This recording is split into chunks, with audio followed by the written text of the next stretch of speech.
అండర్-23 one day state టోర్నీలో star batsmen Sameer Rizvi చెలరేగాడు. 8 రోజుల్లో 2 double సెంచరీలు చేశాడు. అంతేకాకుండా 2 శతకాలు కూడా బాదాడు. వడోదరలోని క్రికెట్ గ్రౌండ్లో టాస్ గెలిచి బ్యాటింగ్ ఎంచుకున్న విదర్భ నిర్ణీత 50 ఓవర్లలో 6 వికెట్లకు 406 పరుగులు చేసింది. ఈ లక్ష్యాన్ని ఛేదించేందుకు బరిలోకి దిగిన యూపీ 41.2 ఓవర్లలోనే కేవలం 2 వికెట్లు కోల్పోయి 409 పరుగులు చేసి విజయం సాధించింది. 4వ నెంబర్లో బ్యాటింగ్ వచ్చిన యూపీ కెప్టెన్ సమీర్ రిజ్వీ ఆకాశమే హద్దుగా చెలరేగాడు. ఈ మ్యాచ్లో డబుల్ సెంచరీ సాధించి నాట్అవుట్గా నిలిచాడు. సమీర్ రిజ్వీ 105 బంతుల్లో 10 ఫోర్లు 18 సిక్సర్ల సాయంతో 202 పరుగులు చేశాడు. అలాగే సమీర్ రిజ్వీ 4 రోజుల క్రితం వడోదరలోని కొటంబి మైదానంలో త్రిపుర అండర్-23తో జరిగిన మ్యాచ్లో కూడా తుఫాన్ ఇన్నింగ్స్ ఆడాడు.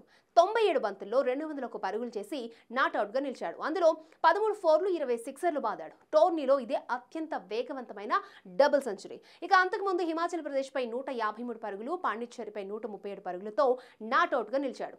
ఈ అండర్-23 టోర్నీలో ఆడిన 6 ఇన్నింగ్స్లో సమీర్ రిజ్వీ 728 పరుగులు చేశాడు.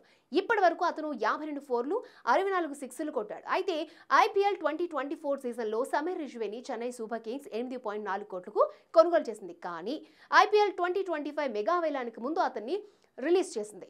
ఇక ఈ మెగా వేలంలో సమీర్ రిజ్వీని ఢిల్లీ క్యాపిటల్స్ 95 లక్షలకు కొనుగోలు చేసింది. దీంతో ఈ వేలం తర్వాత ఇప్పటి వరకు అద్భుత ప్రదర్శన కనబరిచిన సమీర్ రిజ్వీ ఈసారి ఢిల్లీ క్యాపిటల్స్ కు పరుగుల వరద పారించడం ఖాయంగా కనిపిస్తోంది.